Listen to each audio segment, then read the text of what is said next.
Hello everyone, I welcome you all to the Study Squad and it's time to start today's session.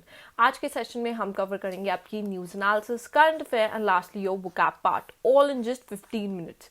सो अगर आप new हो channel पे so make sure कि आप subscribe कर दो and hit on that tiny bell near it so that every day when we upload the session you get notified. With that let's get started. आज की पहली news है about Iran. Recent में देखा गया है ईरान ने कंडक्ट करे हैं attacks on 3 target countries. Which are these countries? First है आपकी ईरान, नेक्स्ट है आपकी Syria and lastly we have Pakistan. इन तीनों पर इन्होंने लॉन्च करी है missiles and drone strikes. So क्या रीजन है, क्यों हुआ है और क्या प्रेजेंट सिचुएशन है उससे डिस्कस करते हैं. पहले मैप में देख लेते हैं तीनों सिचुएशंस. ओके, देखो फर्स्ट एरिया है आपका पाकिस्तान का कुछ subs region, this is the region है. इराक में है आपका इरबिल एंड आपका सीरिया में है हैरम रीजन. इन तीनों पे इन्होंने स्ट्राइक्स की हैं. क्या बोला गया है? ईरान ने बोला है कि ये जो बॉर्डर रीजन है इनका, ओके, दीज बॉर्डर एरियाज, यहाँ पर जो इनकी ऑफिशियल सिक्योरिटी फोर्सेस थी उन पे काफ़ी ज़्यादा अटैक्स कंडक्ट हो चुके हैं पहले, ठीक है. और ये अटैक्स किसने करे हैं? ये करे हैं एक टेररिस्ट ऑर्गेनाइजेशन ने. Okay, the name of the terrorist organization is Jaish al Adl. इन्होंने करे हैं ये attacks during the time of December में काफ़ी ज़्यादा अटैक्स हुए हैं ईरान के ऑफिसर्स पे, कमांडर्स पे. This is why Iran has said कि हम अब रिटेलिएट कर रहे हैं ये अटैक्स और हमने उन्हीं रीजन पे स्ट्राइक करा है. This region, these porous regions border के, उन्हीं रीजन पे जहाँ पर ये टेररिस्ट आपकी मिलिटेंट ग्रुप्स या टेररिस्ट ऑर्गेनाइजेशन रिसाइड करती है, हमने वहीं अटैक्स किए हैं. इन्होंने क्लेम किया है कि हमने ये जो अटैक्स किए हैं हमने करे हैं सेल्फ डिफेंस के लिए और plus two counter terrorism. This is what they have said.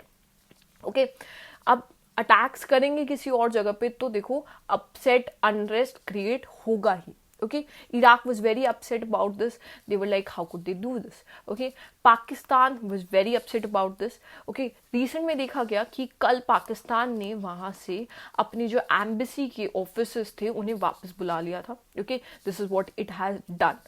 अब recently just 3 hours before I was recording this एक न्यूज़ आई जिसमें आया कि पाकिस्तान ने अब रिटेलिएट किया है और पाकिस्तान ने भी ईरान पे अटैक्स करने स्टार्ट कर दिए हैं. इससे बोला जा रहा है कि may be how the situation is, ये सिचुएशन पूरी एक्सलेट होगी, इससे बढ़ेगी ही सिचुएशन. और देखा जा रहा है जैसे आपकी वॉर्स देखी जाती हैं और जगह हो रही हैं, उस पॉइंट पे ना पहुंचे, यही बात हो रही है कैसे जाएगा आगे. Okay, what all is gonna happen, we will see about it. Okay, आपके क्या थॉट्स हैं about this entire thing, comments में जरूर बताना. ओके, अब देखो we talked about this foreign terrorist organization, the name is Jaish al Adl. इसे US ने बोल रखा है कि it's a foreign terrorist organization. They have designated them it's a Sunni militant organization. इससे पहले हमने पढ़े थे about Shia militant groups. Okay, we had studied about 3H. Okay, 3 आपकी ऑर्गेनाइजेशंस थी शिया मेजॉरिटी वाली. इनके नेम्स अगर आपको पता हो तो कमेंट्स में जरूर बताना. They are related to the Red Sea में जो अभी आपका चल रहा है. Okay, so these are basically predominantly they are in the Iran's porous border with Pakistan. ये वहाँ पर है. इन्होंने बोला है कि it has launched multiple attacks on the Iranian security forces mostly in December. Iran ने बोला है, ईरान की फोर्सेस ने, that it was in the line with combating terrorism and legitimate self defense. Okay, this is what they have claimed. Other than that India का आपका क्या stand है यहाँ पे? इंडिया ने बैकिंग करी है ईरान की. वी स्टैंड विद ईरान है. हमने बोला है कि ये सेल्फ डिफेंस के लिए था and it was to counter terrorism, therefore we are on side of Iran here. Okay, अब बाकी थोड़ा सा मैप देख लेते हैं. देखो ईरान इज हियर, इसकी कैपिटल है आपकी तेहरीन. ओके, नेक्स्ट देखो इराक की कैपिटल आप सबको पता होगी, what is that? That's Baghdad. Then आ जाती है आपकी सीरिया की capital, that is Damascus. Okay, Damascus है इसकी सीरिया की कैपिटल यहाँ पे. उसके बाद में आप नॉर्थ में देख सकते हो, this is Caspian Sea. West में देखोगे दिस पर्शियन गल्फ. नीचे है इसका गल्फ ऑफ ओमान यहाँ पे. Okay, moving forward we'll talk about the annual status of education report. ये रिपोर्ट आई है आपकी रिसेंट में. This is the ASER report. इसका टाइटल है आपका beyond basics. This is title पे भी डायरेक्ट क्वेश्चन आ सकते हैं, तो रिमेंबर दिस. ओके, ये आपकी हर 2 ईयर्स में आती है, 2 ईयर्स के बाद में आती है. बीच में आपका कोविड और ऑल आ गया था तो आपकी रिपोर्ट रुक गई थी उस टाइम पे. अब इसने एक सर्वे कंडक्ट किया है. सर्वे में थे आपके 28 डिस्ट्रिक्ट्स अक्रॉस 26 स्टेट्स. इसमें इन्होंने एसेस किया था आपके 34,745 स्टूडेंट्स को, जिसमें देखो इन्होंने काफ़ी सारे आउटकम्स निकाले. Okay, so what all their outcomes was, इन्होंने बोला कि 86.8% जो आपके स्टूडेंट्स हैं in the age group of 14 to 18 they are enrolled in educational institutions. This is a good thing कि एजुकेशन मिल रही है उन्हें. उन्होंने बोला जेंडर गैप है, बट जेंडर गैप आपका नोटेबली काफ़ी कम है. बट जो जेंडर गैप से ज़्यादा जो गैप देखा गया वो था आपका एज गैप. एज गैप कैसे, देखो इन्होंने बोला कि जो आपकी यूथ है दैट्स 14 वाले जो ग्रुप के हैं, ठीक है, बिलो 14 और 14 ईयर ओल्ड ग्रुप में, उसमें जो लोग नहीं जा रहे हैं एजुकेशनल इंस्टीट्यूट्स में या स्कूल में नहीं इनरोल्ड हैं, दैट जस्ट 39%. ये काफ़ी कम है. बट जैसे आप एज बढ़ रही है, 18 ईयर्स पे आ रहे हो आप, उस टाइम पर जो लोग इंस्टीट्यूशन में नहीं एजुकेशन नहीं गेन कर रहे हैं दैट इज 32.9%. तो ये जो आपका परसेंटेज चेंज है दैट इज ड्रास्टिक. ये क्यों हो रहा है कि लोग हायर एजुकेशन की वर्ड्स क्यों नहीं जा रहे हैं. Okay, so that is what they have said. एक और चीज़ उन्होंने बताई, दे हैव सेड अबाउट कि आजकल सारी जो आपकी यूथ है they have access to phones. इसमें बताया गया कि जो मेल्स हैं they have more access to phone in comparison to the females. बाकी चीज़ कही कि in the STEM field, okay, science, technology, engineering and medical में देखा गया कि आपकी मेल की जो रेशियो थी, okay, they are more as compare to the females. Okay, so this has also come in the notice here. So this was all about this report here. Next चलते हैं हम सीए पार्ट पे आ जाते हैं. So recently देखा गया कि Taiwan आपकी एक डेमोक्रेसी बनना चाहता है.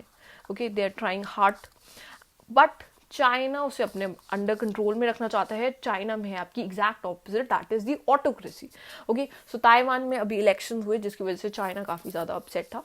सो कौन इनके प्रेसिडेंट इलेक्शन में विन किए, so the name here is Lai Ching-te. There is the image. Okay, so he has won this. देखते हैं आगे what will happen, how will China do this, because China का इस बार का ईयर का resolution was also related कि हम Taiwan को अपने अंडर ले लेंगे. ओके, नेक्स्ट चलते हैं. This is the Taiwan map. ये ताइवान का मैप है आपका. इसकी कैपिटल है ताइपी. ओके, इससे आपका ट्रॉपिक ऑफ कैंसर पास करता है, दैट्स इंपॉर्टेंट. ओके, नेक्स्ट हम आ जाते हैं प्रोजेक्ट्स इन कोची. अब हमारे पीएम ने 3 प्रोजेक्ट्स लॉन्च करे हैं कोची में. कोची को बनाना चाहते हैं एक शिप बिल्डिंग हब, इसलिए ये आपके प्रोजेक्ट्स लॉन्च हुए हैं यहाँ पे. Okay, so new shipbuilding hub इसे बनाना चाहते हैं कोची केरला में. The amount allocated was 4,000 crore. Okay, इसमें इन्होंने 3 चीज़ें आई आपकी, 3 significant things with there. Firstly was the new dry dock at the Cochin Shipyard Limited. Next है आपका LPG import terminal of the Indian Oil Corporation Limited के लिए. एंड लास्टली एक इंटरनेशनल शिप रिपेयर फैसिलिटी बनाई जाएगी. ये इसके 3 इंपॉर्टेंट प्रोजेक्ट्स हैं, याद रखना. नेक्स्ट चलते हैं हम मोस्ट वैल्यूएबल पीएसयू. अब रिसेंट में आपका जो मोस्ट वैल्यूएबल पीएसयू था दैट वाज एसबीआई. एसबीआई को ओवरटेक करके अब आ गया है आपका एलआईसी. एलआईसी बन गया है आपका most valuable PSU. Okay, next चलते हैं हम. It's about the Indian international science festival. अब ये फेस्टिवल आपका 9th एडिशन हो रहा है इस फेस्टिवल का, और ये हो रहा है हरियाणा में बेसिकली फरीदाबाद में ये हो रहा है. सो इस बार का थीम्स हमेशा इंपॉर्टेंट रहते हैं. थीम है आपका science and technology public outreach in Amritkaal. This is the theme. Amritkaal का कॉन्सेप्ट लेके चल रहा है ये आपका. ओके, इसे ऑर्गेनाइज किया गया है by the department of science and technology, government of India, and coordinated by the National Innovation Foundation in India. So इसके थ्रू ये ऑर्गेनाइज किया गया है. These are all important from this. Moving forward we have India's number 1 chess player. अब पहले आपके number 1 chess player थे Vishwanath Anand. Okay, Vishwanath Anand के बारे में he was the first person जिन्हें राजीव खेल रत्न अवार्ड दिया गया था. राजीव खेल रत्न अवार्ड का नाम चेंज कर दिया गया था, अब आ गया है आपका मेजर ध्यानचंद खेल रत्न अवार्ड रख दिया गया है. ओके, ये नेम चेंज होके आया है आपका, ये भी इम्पोर्टेंट है. इस साल 2023 में किन्हें दिया गया है, 2 आपकी बैडमिंटन प्लेयर्स हैं, शटलर्स जिन्हें दिया गया है. First is Chirag Shetty. Okay, next है आपका सात्विक साईराज. ओके, इन दोनों को ये अवार्ड दिया गया है इस year. Okay, that's also important. So इन्हें रिप्लेस करके कौन बने हैं इंडिया के number 1 chess player, so that is Ramesh Babu Praggnanandhaa. Okay, इन्हें दिया गया है. He is just 18 years old and he is the number 1 chess player of India here. ये अचीवमेंट कब मिली है? During his career when he defeated world champion Ding Liren, she is from China. Okay, इन्होंने इसे defeat किया है, that time he got this achievement. Next चीज आ जाती है यहाँ पे जो विक्ट्री हुई थी, that happened at the 2024 Tata Steel chess tournament के दौरान। ओके, आगे चलते हैं हम IndoSpace. So IndoSpace ने एक आपका एमओयू साइन किया है इन द डेडिकेशन की इकोनॉमिक ग्रोथ बढ़ेगी उस स्टेट की। सो कौन सी स्टेट है? वो है आपकी तमिलनाडु के साथ एमओयू साइन की हुआ गया है। ये एमओयू की वैल्यू है आपकी 2000 करोड़। ओके, नेक्स्ट चलते हैं हम digital corporation. So there is a digital platform जो बना है आपका कर्नाटका बैंक एंड क्लिक्स कैपिटल के बीच में। Okay, this is the digital corporation basically to support MSME sector. इस प्लेटफॉर्म का नाम है आपका UBCo.lend platform. This is the name of the platform. ये बेसिकली एमएसएमई को टारगेट कर रहे हैं आपका, ठीक है। नेक्स्ट हम आ जाते हैं C4IR। अब इंडिया में कौन सी स्टेट है जो कोलैबोरेट करेगी आपकी with the world economic forum to set up world's first C4IR centre for health tech and life sciences. So ये कौन होगी? देखो इमेज से थोड़ा सा आपको एविडेंट हो जाएगा। सो ये है आपकी तेलंगाना। ओके, तेलंगाना स्टेट आपकी कोलैबोरेट कर रही है यहाँ पे। This will be the 19 centre of the WF's fourth industrial revolution network 4IR in Hyderabad. That is important और बेसिकली डेडिकेट करेगी ये हेल्थ टेक और लाइफ साइंसेस के ऊपर। नेक्स्ट चलते हैं हम, नए कमांडेंट आए हैं आपके इंडियन नेवल अकेडमी इजमाला के। Okay, so who is that person? That person's name is vice admiral Vineet McCarthy. Okay, यहाँ पर इमेज में आप देख सकते हैं। नेक्स्ट वी हैव दी एल्डिमेंट ट्रस्ट बैरोमीटर 2024। सो इसमें आपके फ्रंट रनर कौन रहे हैं? Global front runner in trust. So that's basically हमारा भारत रहा है इसमें। इंडिया सेकंड पोजीशन पे। देखो गवर्नमेंट ट्रस्ट में आपके Saudi Arabia was on the top, then media trust में China was there, employ trust में Indonesia secured the top position and India was at the second place. Overall India surges to the second position and China आपकी top पे है यहाँ पर। Okay, next आ जाते हैं pixel. Pixel आपका एक स्टार्टअप है। Okay, it's a startup. Recently हमने स्टार्टअप डे के बारे में भी डिस्कस किया था। अगर आपको याद है कौन से डे को हम स्टार्टअप डे की तरह सेलिब्रेट करते थे, कमेंट्स में बताना। ओके, इन्होंने एक नई आपकी फैसिलिटी सेट की है। The name of the facility is mega pixel. ये बहुत बड़ी मैन्युफैक्चरिंग यूनिट इन्होंने सेट की है। बेसिकली बीइंग अ स्टार्टअप ये यूनिट सेट करना इज बिग थिंग। सो इन्होंने सेट करी है एक आपकी space craft manufacturing facility. Okay, this is important. Next हम आ जाते हैं, एक मेगा ऑर्डर मिला है आपको, ठीक है। मेगा ऑर्डर है basically Mumbai Ahmedabad bullet train का इलेक्ट्रिफिकेशन करने का मेगा ऑर्डर है। ये किस कंपनी ने सिक्योर करा है? सो ये किया है आपका लार्सन एंड टूब्रो, LNT ने सिक्योर किया है ये। Okay, this is basically Mumbai Ahmedabad high speed rail project, इसके इलेक्ट्रीफाई करेंगे। नेक्स्ट हम आ जाते हैं आपकी Mahtari Vandana Yojana. Okay, this is अ योजना, अब ये नई योजना है, इंट्रोड्यूस किस सिटी में हुई है? आपकी स्टेट में। सो ये छत्तीसगढ़ में इंट्रोड्यूस हुई है।